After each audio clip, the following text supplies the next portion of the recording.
அனைவருக்கும் வணக்கம். +1 தமிழ் புணர்ச்சி விதி தான் நம்ம இப்போ பார்க்குறோம். புக் பேக் கொஷின் எல்லா கொஷினும் பார்த்தாச்சு. அடுத்தது இயல் 2ல் புணர்ச்சி உங்களுக்கு பகுதி இலக்கண பகுதி இருக்குது. அதில் இருக்கிற கொஷின் தான் புக் பேக்கில் இருக்கிறத நான் சொல்கிறேன். 31வது கேள்வி. இந்த வீடியோ உங்களுக்கு பிடிச்சிருந்ததுன்னா லைக் பண்ணுங்கள், ஷேர் பண்ணுங்கள், சப்ஸ்கிரைப் பண்ணுங்கள். 31வது கேள்வி. புலனறிவு. புலன் கூட்டல் அறிவுன்னு பிரிக்கலாம். நிலைமொழியில் மெய்யெழுத்து வறுமொழியில் உயிரெழுத்து இருந்தாலே உடல் மேல் உயிர் ஒன்றுவது இயல்பே எனும் விதிப்படி புலனறிவு என கொண்டது. அடுத்தது 32வது கேள்வி. கருவிழி. கருமை கூட்டல் விழின்னு பிரிக்கலாம். அப்போ இருபொருள் விதிப்படி மை கெட்டிடும். கரு கூட்டல் விழி கருவிழி என புணர்ந்தது.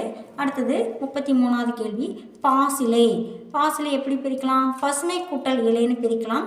ஈறுபொருள் விதிப்படி மை கெட்டிடும். அதுக்கப்புறம் பசு கூட்டல் இலைன்னு இருக்கும். முதல் விதி ஈறுபொருள் விதிப்படி மை கெட்டிடும் முதல் விதி. அடுத்து பசு கூட்டல் இலைன்னு எழுதிட்டு ரெண்டாவது விதி ஆதி நீடல் என்ற விதிப்படி. ஆதின்னா முதல் எழுத்து குரில் நெடிலாக நீண்டு வரும். பாசு கூட்டல் இலைன்னு நம்ம பிரிக்கலாம். அதுக்கப்புறம் என்ன விதியை நம்ம பயன்படுத்துகிறோம் அப்படின்னா உயிர்வரின் குரல் மெய்விட்டோடும் என்ற விதிப்படி. சு குற்றியில் ஒரு எழுத்து. அப்போ அந்த இச்சு விட்டுட்டு ஊ நீங்கிரும்.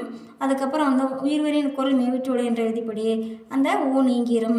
அதுக்கப்புறம் உடல் மேல் உயிர் ஒன்றுவது இயல்பே என்னும் விதிப்படி இச்சு கூட்டல் இ சி பாசிலை என உணர்ந்தது.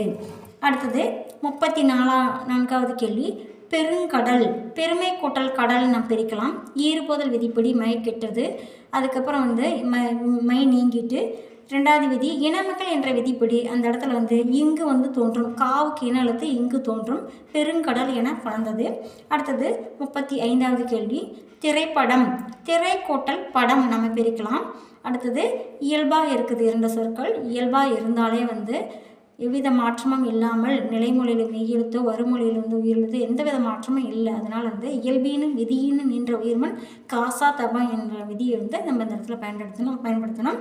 அப்போ அந்த இடத்துல இப்போ தோன்றும். நன்றி, வணக்கம்.